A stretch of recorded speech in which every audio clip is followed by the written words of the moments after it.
Amém, meus irmãos e irmãs, que a graça de Cristo Jesus seja com cada um de vocês. Que amém frouxo é esse, meus irmãos? Tomou café não? Amém, meus irmãos? Amém. Você estava com saudade desse momento? Você estava com saudade? Amém. Uma semana, né? Nosso último encontro público foi na última quarta-feira. E de fato nós estávamos com saudade desse momento aqui. Por mais que a gente tenha o nosso momento particular, privado na presença do Senhor, mas esse momento aqui é especial, um momento comunitário, onde a gente revê os irmãos, onde a gente louva ao Senhor de maneira comunitária, onde nós nos reunimos para orarmos de forma comunitária, entregarmos as nossas causas e os nossos dilemas diante do nosso Redentor, e de fato nós sentarmos com o nosso coração contrito e abertos para ouvir a palavra de Deus nesta noite, amém? Eu gostaria que você abrisse a sua Bíblia em Salmo 33.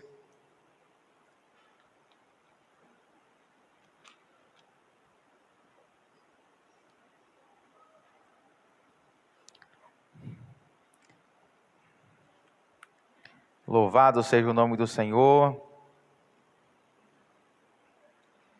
Salmo 33.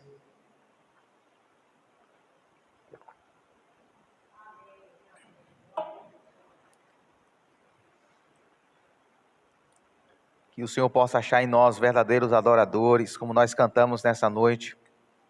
E o Salmo 33 é um salmo de louvor. É um salmo de louvor, é um salmo que nos convida justamente a estarmos em adoração ao Senhor. Salmo 33. Vamos lá? Cantem de alegria ao Senhor, vocês que são justos. Aos que são retos, fica bem louvá-lo. Louvem o Senhor com harpa. Ofereçam-lhe música com líria de 10 cordas. Cantem-lhe uma nova canção. Toquem com habilidade ao aclamá-lo. Pois a palavra do Senhor é verdadeira. Ele é fiel em tudo o que faz. Verso 5. Ele ama a justiça e a retidão. A terra está cheia da bondade do Senhor. Mediante a palavra do Senhor foram feitos os céus e os corpos celestes pelo sopro de sua boca. Ele ajunta as águas do mar num só lugar. Das profundezas faz reservatórios. Toda a terra tema o Senhor. Tremam diante dele todos os habitantes do mundo. Verso 9. Pois ele falou e tudo se fez. Ele ordenou e tudo surgiu. O Senhor desfaz os planos das nações e frustra os propósitos dos povos. Mas os planos do Senhor permanecem para sempre. Os propósitos do seu coração por todas as gerações. Como é feliz a nação que tem o Senhor como Deus, o povo que ele escolheu para lhe pertencer. Dos céus olha o Senhor e vê toda a humanidade. Do seu trono ele observa todos os habitantes da terra. Ele que forma o coração de todos, que conhece tudo o que fazem. Nenhum rei se salva pelo tamanho do seu exército. Nenhum guerreiro escapa por sua grande força. O cavalo é vã esperança de vitória. Apesar da sua grande força, é incapaz de salvar. Mas o Senhor,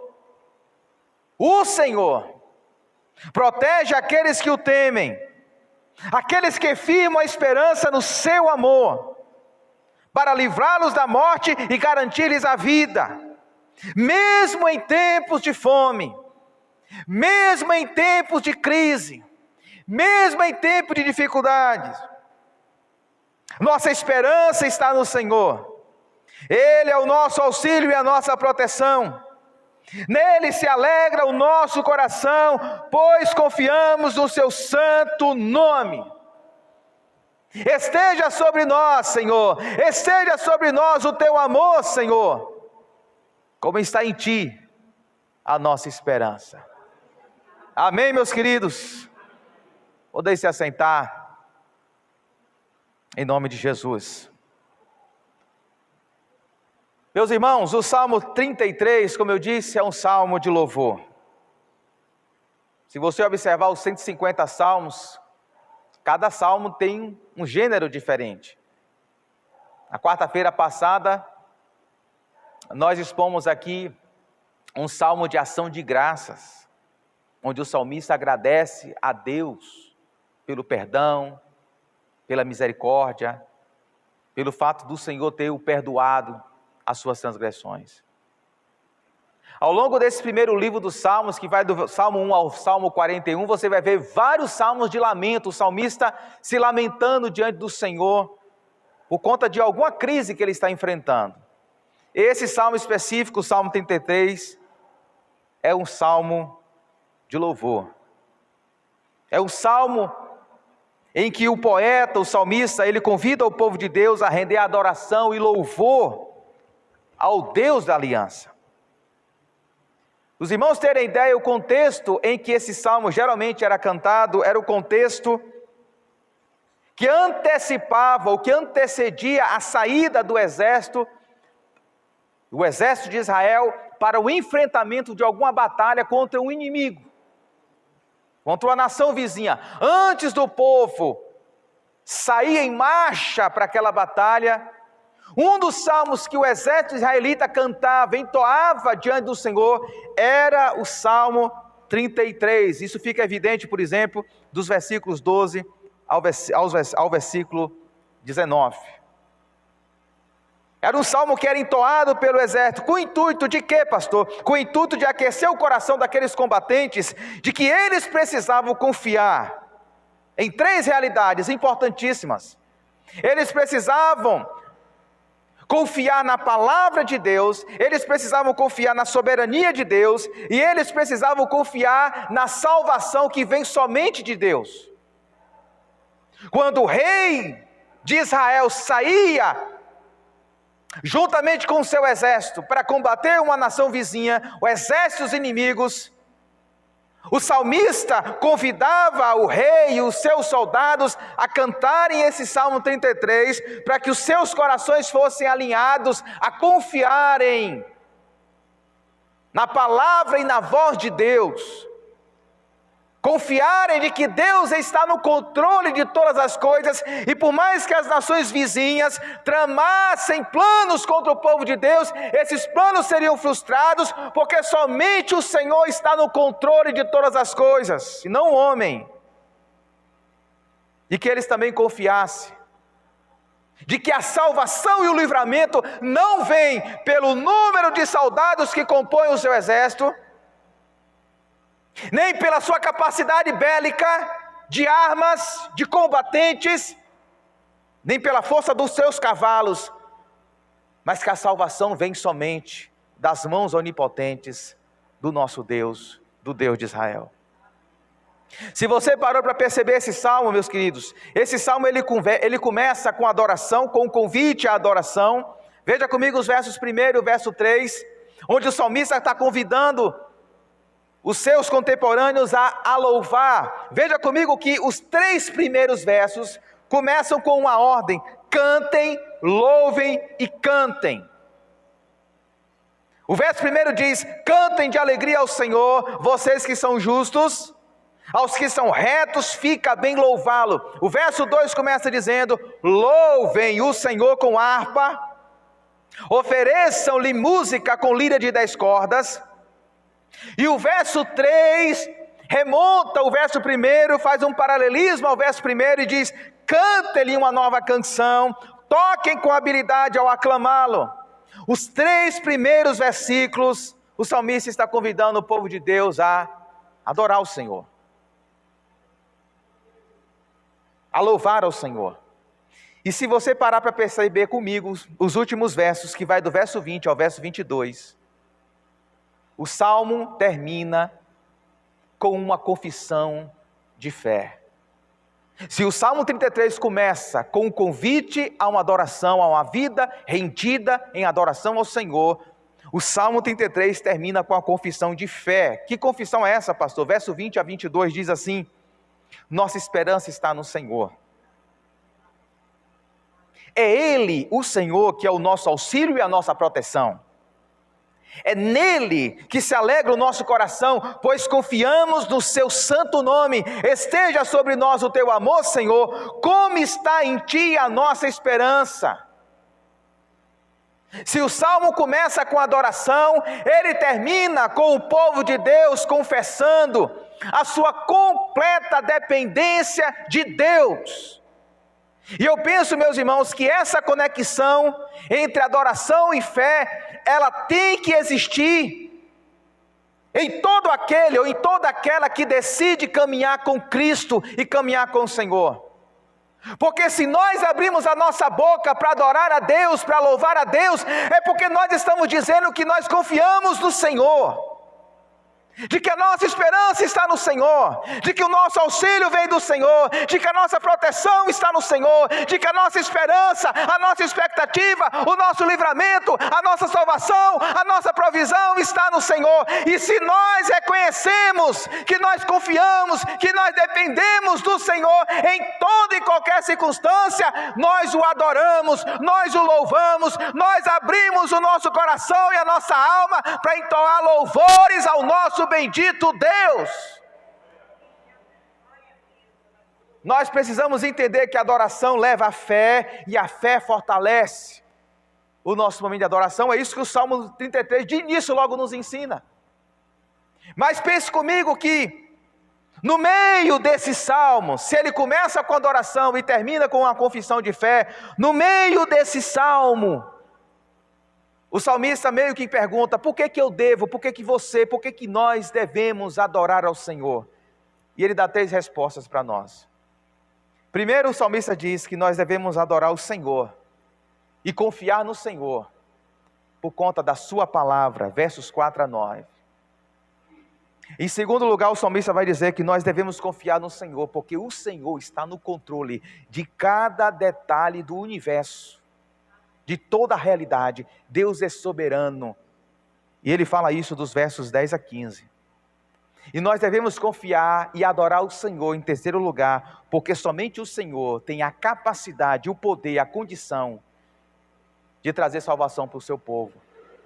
E isso está nos versos 16 a 19. Em síntese, nessa noite eu gostaria de conversar com os irmãos com a seguinte frase: o Senhor é digno de adoração em virtude da sua palavra, da sua soberania e da sua salvação. O Senhor é digno de adoração em virtude da sua soberana palavra, da sua soberania, o seu controle sobre todas as coisas. E por último, pela sua salvação. Com a sua Bíblia aberta, por gentileza, eu queria traçar esses princípios para vocês, para nós, nessa noite. Em primeiro lugar, o salmista nos ensina no Salmo 33, que o Senhor é digno de adoração em virtude da sua palavra. Pense comigo os versos 4 e o verso 5, como o salmista aponta para nós a importância de nós confiarmos no Senhor em virtude da sua palavra. Ele diz: pois a palavra do Senhor é verdadeira, Ele é fiel em tudo o que faz, Ele ama a justiça e a retidão, a terra está cheia da bondade do Senhor. O salmista de imediato fala para nós que nós precisamos confiar na palavra do Senhor, porque a palavra do Senhor, ela é a verdade, ela é verídica. A palavra do Senhor, ela é verdadeira, a palavra do Senhor, ela é fiel. A palavra do Senhor, ela é justa, ela é reta. Ele, o Senhor, ama a justiça e a retidão. Ele, o Senhor, é bondoso, porque a terra está cheia da bondade do Senhor. Ou seja, a palavra do Senhor, ela é verdadeira, ela é fiel, ela é justa, ela é reta, e ela transmite a bondade do Deus da palavra. Nós precisamos confiar no Senhor e adorar ao Senhor, porque é a palavra de Deus, ela é reta, igual uma flecha. E mais, versos 6 a verso 9, o salmista diz que a palavra de Deus, além de ser verídica, verdadeira, fiel, justa e reta, ela é poderosa, poderosa. E o salmista aqui faz menção, veja comigo o verso 6 a 9, faz menção da palavra criativa de Deus, lá em Gênesis 1 e Gênesis 2. Porque ele diz: mediante a palavra do Senhor foram feitos os céus e os corpos celestes pelo sopro de sua boca. Ele ajunta as águas do mar num só lugar, das profundezas faz reservatórios. Toda a terra tema o Senhor, tremam diante dele todos os habitantes do mundo. Por quê? Pois ele falou e tudo se fez. Ele ordenou e tudo surgiu, meus irmãos. O poeta bíblico está afirmando para mim, para você, para nós, que o Senhor deve ser adorado, porque diferentemente de nós, diferentemente de cada um de nós, Ele não diz uma coisa e faz outra bem diferente. Deus não age por conveniência. Deus não é hipócrita, Deus não é desonesto. O que o Senhor diz, Ele faz, porque Ele é santo e verdadeiro, e o que Ele diz acontece, porque Ele tem todo o poder, e a sua palavra é poderosa, a palavra que fez a criação do nada.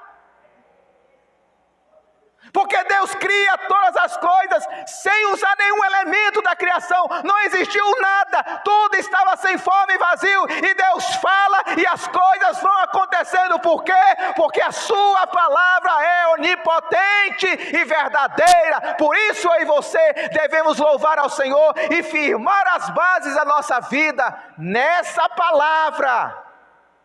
Não nas nossas palavras, não nos nossos achismos, não nas vozes do nosso coração.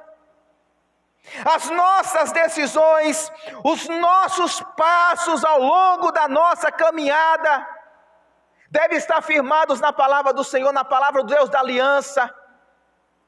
É isso que o salmista está desafiando a cada mover do exército de Israel. Ao sair para uma batalha, não confie na palavra de homens, não confie no discurso dos seus corações, não confie nas suas vozes interiores, confie no Deus da aliança, que disse que sempre estaria presente na vida do seu povo. É nessa palavra que devemos confiar. Em virtude disso, o povo de Deus devia assumir a decisão de construir a sua vida sobre as bases dessa palavra de Deus. Pois tudo mais, meus irmãos, tudo mais que está fora da palavra, dessa palavra verdadeira e onipotente, não passa de areia movediça. Se você olhar a história de Israel, você vai ver quantas batalhas o povo de Israel perdeu, porque confiou nos seus próprios discursos. Quantas vezes as nossas vidas, nós entramos num espaço de areia movediça, porque nós estamos ouvindo as nossas próprias vozes.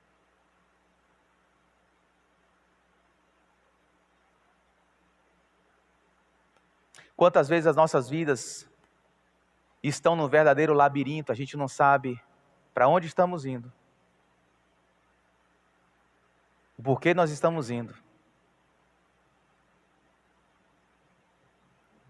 porque nós não estamos ouvindo e nos rendendo à palavra de Deus. O pastor inglês Charles Spurgeon, no século XIX, disse certa feita: Deus escreve com pena que nunca borra, fala com língua que nunca desliza, age com mão que nunca falha, bendito seja o seu nome. A palavra de Deus não está borrada, a palavra de Deus não está escondida, escurecida dos nossos entendimentos. O que nós precisamos é nos render diante da palavra de Deus, e quando nós nos rendemos, nós estamos dizendo para Ele que nós o adoramos e que nós confiamos nele. Mas em segundo lugar, meus amados, o Senhor é digno de adoração em virtude de sua soberania. Nós precisamos adorar o Senhor porque nós confiamos em sua palavra, mas também porque nós confiamos de que Ele está no controle da vida do seu povo. E de cada detalhe da história, Deus está conduzindo a história segundo a sua vontade, segundo o seu poder, segundo a sua providência. Veja comigo como o salmista canta essa verdade gloriosa, que muitas das vezes a gente se esquece, principalmente em noites escuras da vida, principalmente quando estamos atravessando algum inverno da vida. Somos tentados a nos esquecer que Deus é soberano, que Ele está no controle da nossa casa, das nossas vidas, da nossa trajetória, do nosso caminhar, de que cada centímetro quadrado da nossa vida está nas mãos do Onipotente. Quantas vezes a gente se esquece disso? Mas o salmista canta essa verdade gloriosa quando ele diz, verso 10, o Senhor desfaz os planos das nações e frustra os propósitos dos povos. Mas, perceba a contradição, enquanto as nações vizinhas, as nações inimigas, que não serviam a Deus, que não adoravam a Deus, que adoravam a falsos deuses, orquestravam, planejavam, arquitetavam planos para destruir o povo da aliança, para destruir o povo do ungido, do Messias. O salmista diz, o Senhor desfaz todos esses planos.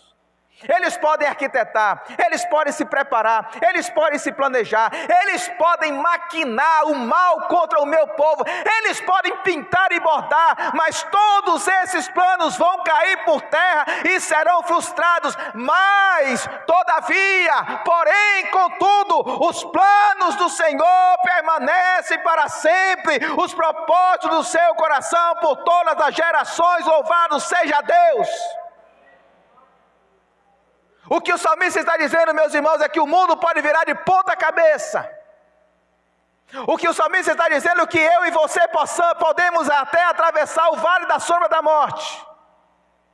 O que o salmista está dizendo é que os nossos caminhos eles podem ser turvos, sinuosos, íngremes, problemáticos, adversos, permeados de dissabores, de oposição, de perseguição. Todavia, os planos do Senhor na vida da sua igreja não podem ser frustrados. Os levantes, as investidas, orquestradas do diabo, do inferno, de Satanás, não podem frustrar os planos de Deus na vida do seu povo. Os planos do Senhor permanecem para sempre. Louvado seja Deus. E permanece para sempre, meus irmãos,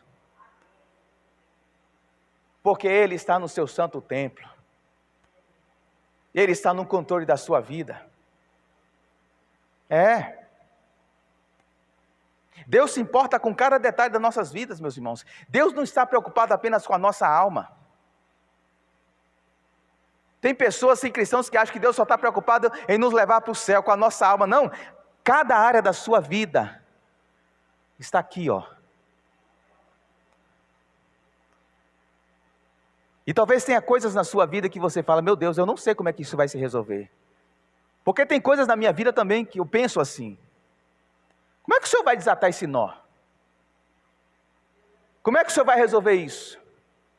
Como é que o Senhor vai trazer solução? Como é que o Senhor vai trazer luz? E Deus está falando, confia em mim. Porque a sua vida está aqui, ó. Os homens podem planejar o mal contra você. As circunstâncias. A batalha espiritual pode estar travada contra você.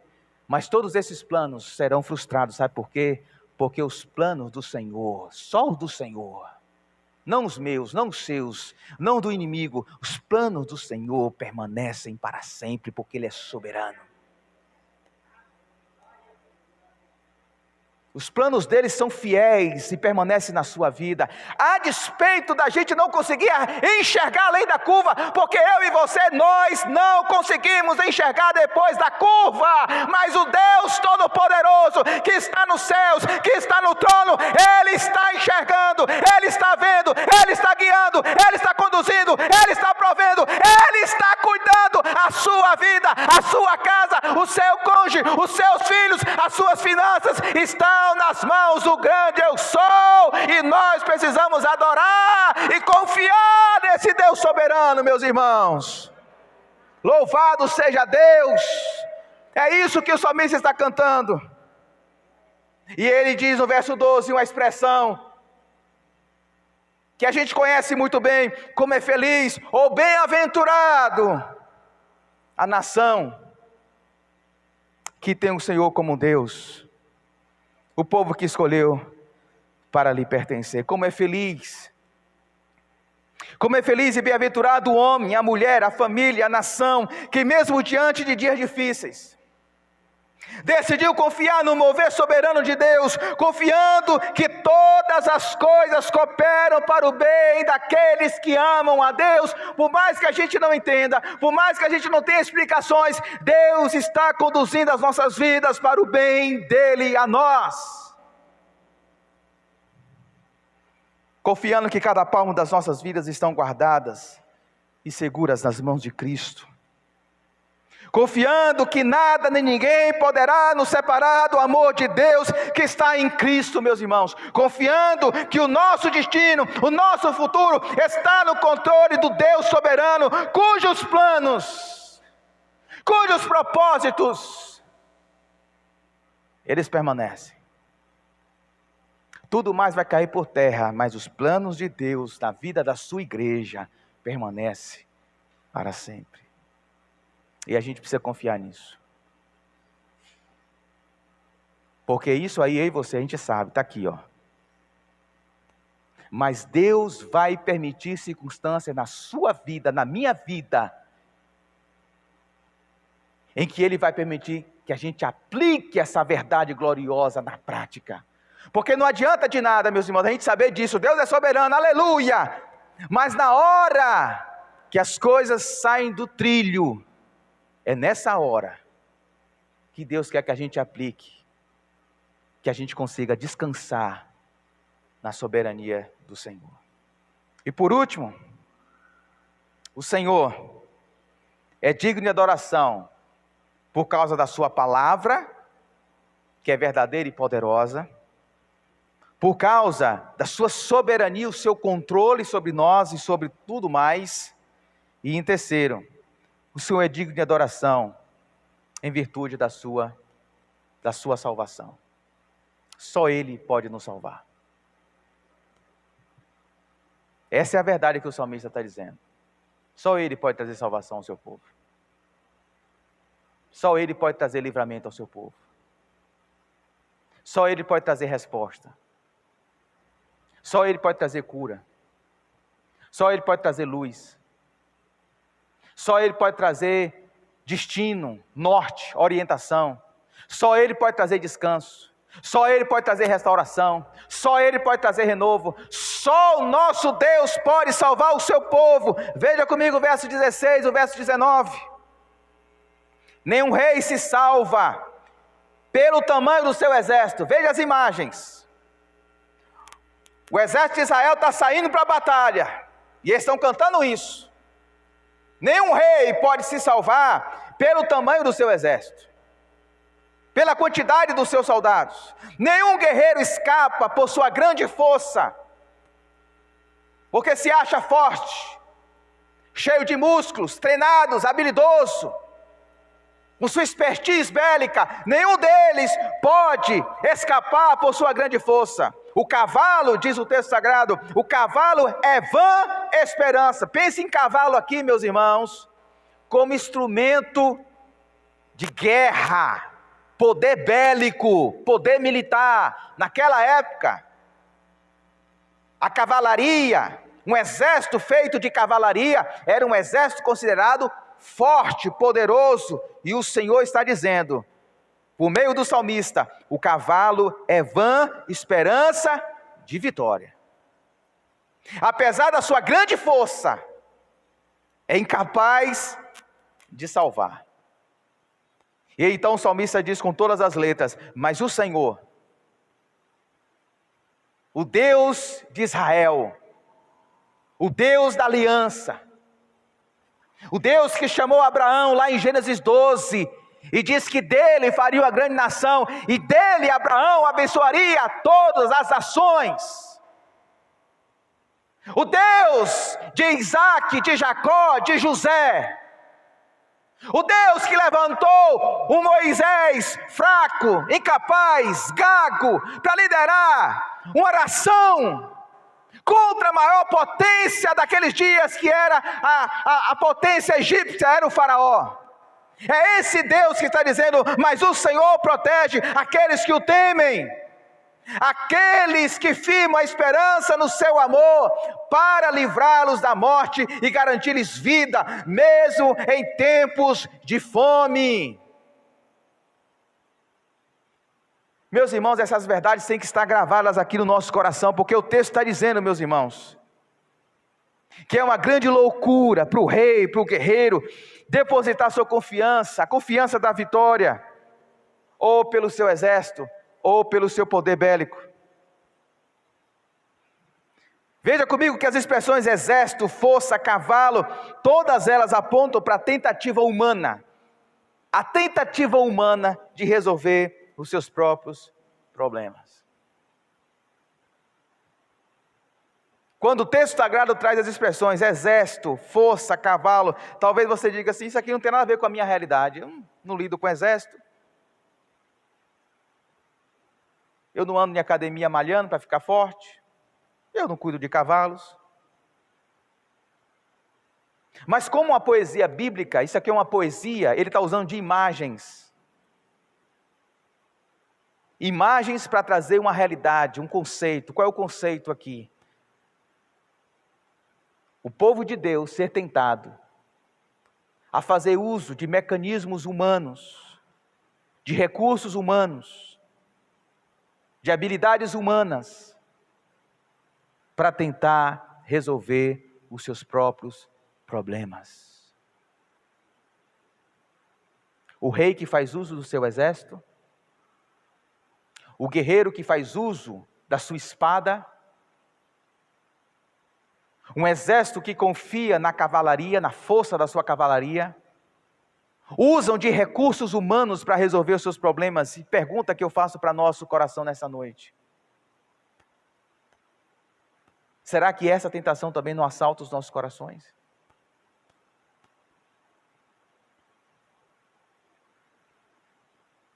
Numa geração em que nós vivemos, onde as pessoas são cada vez mais autônomas, independentes, donas de si, quantas vezes nós não somos tentados ou tentadas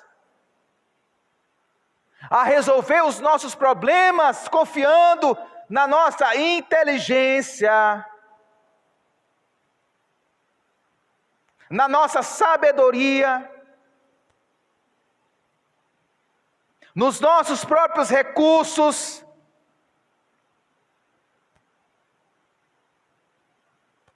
nas nossas próprias habilidades. Quantas vezes eu e você, nós não somos tentados, diante de um problema, a agir de maneira imediata, irrefletida, no calor das emoções, achando que estamos no controle, achando que estamos, ou que temos a capacidade de administrar aquela situação, pela nossa experiência. Contudo, o salmista afirma que um rei ou guerreiro, eles não alcançarão livramento e vitória por esses expedientes. O tamanho do exército não garante vitória. A habilidade bélica não garante vitória. O cavalo não garante vitória, assim como o dinheiro não produz uma família feliz e harmoniosa. Assim também como excelentes escolas não produzem filhos mais piedosos e tementes a Deus. Assim como estabilidade profissional não garante estabilidade emocional e espiritual. Assim como amizades, contatos com pessoas estratégicas na sociedade, acordos, não garante companheirismo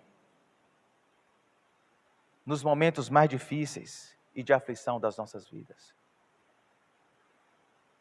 Assim como um excelente plano de saúde não garante que teremos recuperação de uma enfermidade.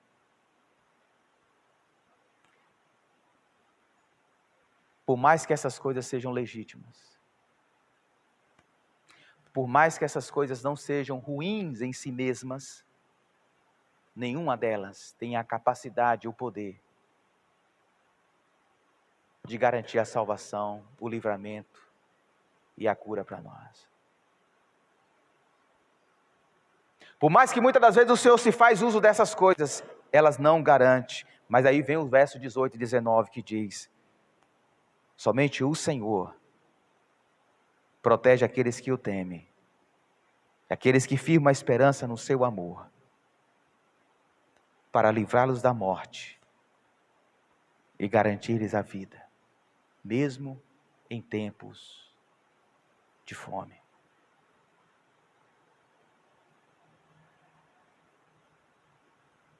Somente o Senhor tem a capacidade, somente o Espírito Santo tem o poder de salvar os nossos filhos, de restaurar os nossos casamentos, de trazer equilíbrio às nossas emoções e nos dar lucidez para resolvermos os problemas da vida.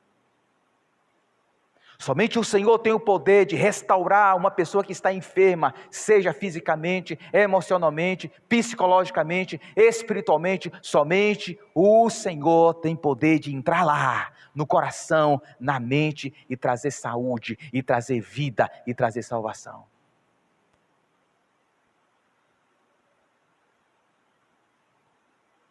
E a grande prova disso é que Ele enviou o seu Filho Jesus. E Jesus entrou na história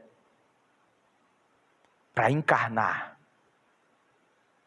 para traduzir de maneira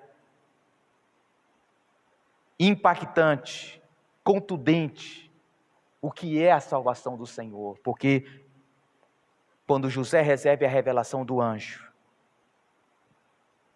o anjo diz para José que Maria daria luz, Mateus 1, 21. Ela dará à luz um filho, e você deverá dar-lhe o nome de Jesus. Por quê? Diz o anjo: porque ele salvará o seu povo dos seus pecados. O Senhor do Antigo Testamento se fez carne, se fez homem. O Senhor do Antigo Testamento que se revelou, que é cantado nos Salmos, Ele se fez carne, Ele se fez sangue, Ele se fez homem, Ele encarnou, Ele entrou na história para naquela cruz trazer salvação e salvação eterna. A nossa salvação, a nossa libertação, o nosso livramento, a nossa cura, a nossa restauração vem somente de Cristo. É Cristo que é o nosso Salvador, não nós, não os nossos recursos, não a nossa força, não as nossas habilidades, não os nossos diplomas. É Jesus que morreu naquela cruz por mim e por você, e é Ele que traz salvação para o seu povo. É nele que eu e você devemos confiar.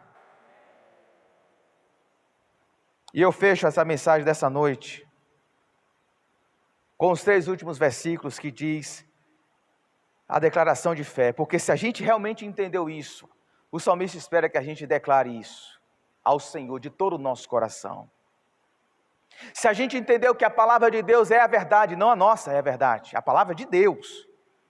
Se a gente entendeu que Ele está no controle, não nós estamos no controle como muitas vezes a gente acha, é Ele que está no controle. Se a gente entendeu que é Ele que traz salvação e não nós, que estamos construindo a nossa própria salvação pelas nossas obras, pelos nossos feitos, mas é Ele que está fazendo. Se a gente entendeu isso, a gente tem que declarar os versos 20, 21 e 22, que diz: a nossa esperança está no Senhor. Ele é o nosso auxílio e a nossa proteção, nele se alegra o nosso coração, pois confiamos no seu santo nome. Esteja sobre nós o teu amor, Senhor, como está em ti a nossa esperança. Perguntas para a nossa reflexão. Diante dos embates e desafios da vida, em quem você tem renovado a sua esperança? Quando os tempos são difíceis e os inimigos parecem ser maiores e mais fortes que você, em quem você tem buscado auxílio e proteção?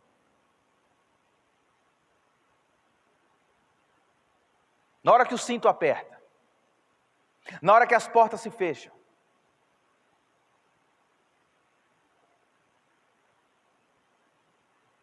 nesses momentos você tem buscado fortalecer-se na palavra verdadeira e poderosa do Senhor, fortalecer-se na convicção de que o Senhor está no controle da sua vida, e a gente não precisa se desesperar, entendendo e esperando que a salvação, a solução, o livramento, vem dele,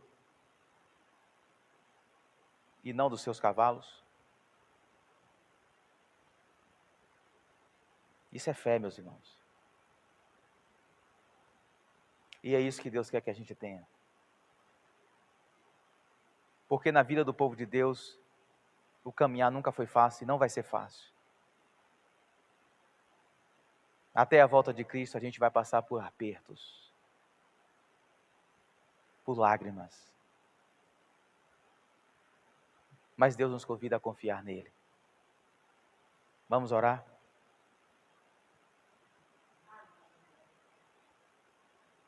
Peça isso ao Senhor. Peça isso ao Senhor por você, pelo povo de Deus. Peça isso a Ele. Deus, me ajuda, Senhor. Quantas vezes, Senhor, diante das batalhas da vida, eu não quero ouvir a Tua palavra. Eu não quero ouvir a Tua voz. Aliás, eu não tenho nem tempo de ouvir a Tua voz. São tantos barulhos no meu coração, que não há espaço para a Tua voz. Reconheça isso para o Senhor. Talvez é isso que você tem que pedir perdão nessa noite. Deus, me perdoa porque eu tenho tomado decisões sem consultar a Tua vontade para mim, sem ouvir a direção do Senhor. Ele está aqui nessa noite, meus irmãos. Quantas vezes nós entramos em completo desespero, aflição,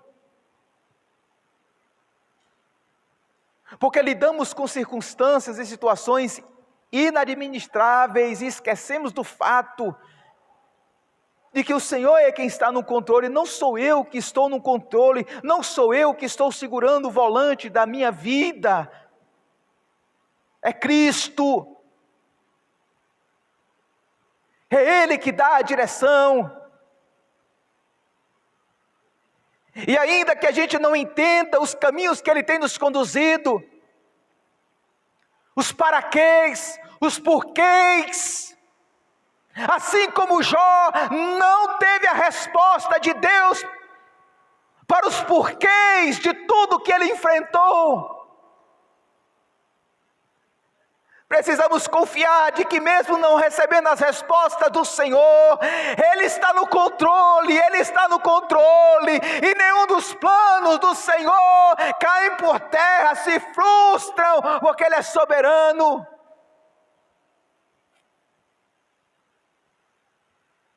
E o destino que Deus está conduzindo as nossas vidas não é para condenação ou perdição, mas para revelar a sua gloriosa, a sua apoteótica, a sua magnífica salvação nas nossas vidas. Meu Deus e meu Pai que está nos céus, que verdades gloriosas são cantadas no Salmo 33, verdades que muitas vezes nós esquecemos, meu Pai, e por isso nós te pedimos perdão. Não esquecemos porque temos sofrido de amnésia, não. Esquecemos porque em muitos momentos de adversidades, crises, desventuras, não as colocamos na prática, não as vivemos, não as encarnamos no nosso dia a dia, e por isso, meu Senhor, trocamos os pés pelas mãos, sofremos as consequências por atitudes impensadas, imaturadas, agimos como tolos quando nós negligenciamos a Tua palavra,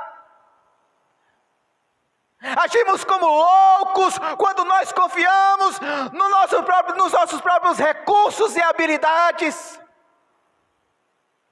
Mas nesta noite, Jesus Cristo, Tu que és o nosso Salvador e o nosso Redentor, que naquela cruz assumiu todos os nossos erros e pecados, em Teu nome, Jesus, nós te pedimos perdão e pedimos ao Senhor que nos traga, Deus, a lucidez e a consciência de que nós precisamos urgentemente voltar para as Escrituras e confiar na Tua palavra, que é verdadeira e poderosa, confiar de que o Senhor está no controle, de que Tu és soberano, de que Tu estás sentado no trono. O trono não está vazio, a cruz está vazia, a sepultura está vazia, mas o trono está ocupado pelo Deus Todo-Poderoso, e é nesse Deus que nós confiamos.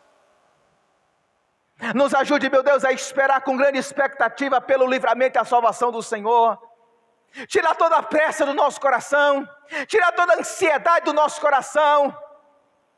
Não gostamos de esperar, nós temos pressas, nós somos a geração da pressa, da correria, e nós queremos que as coisas aconteçam, que a salvação aconteça, que o livramento aconteça, que a solução aconteça no nosso tempo e do nosso jeito, mas o Senhor não está nem aí, não está nem aí com o nosso relógio, porque Tu és o Deus soberano que trabalha no Teu tempo, no Teu kairós, e não no nosso cronos.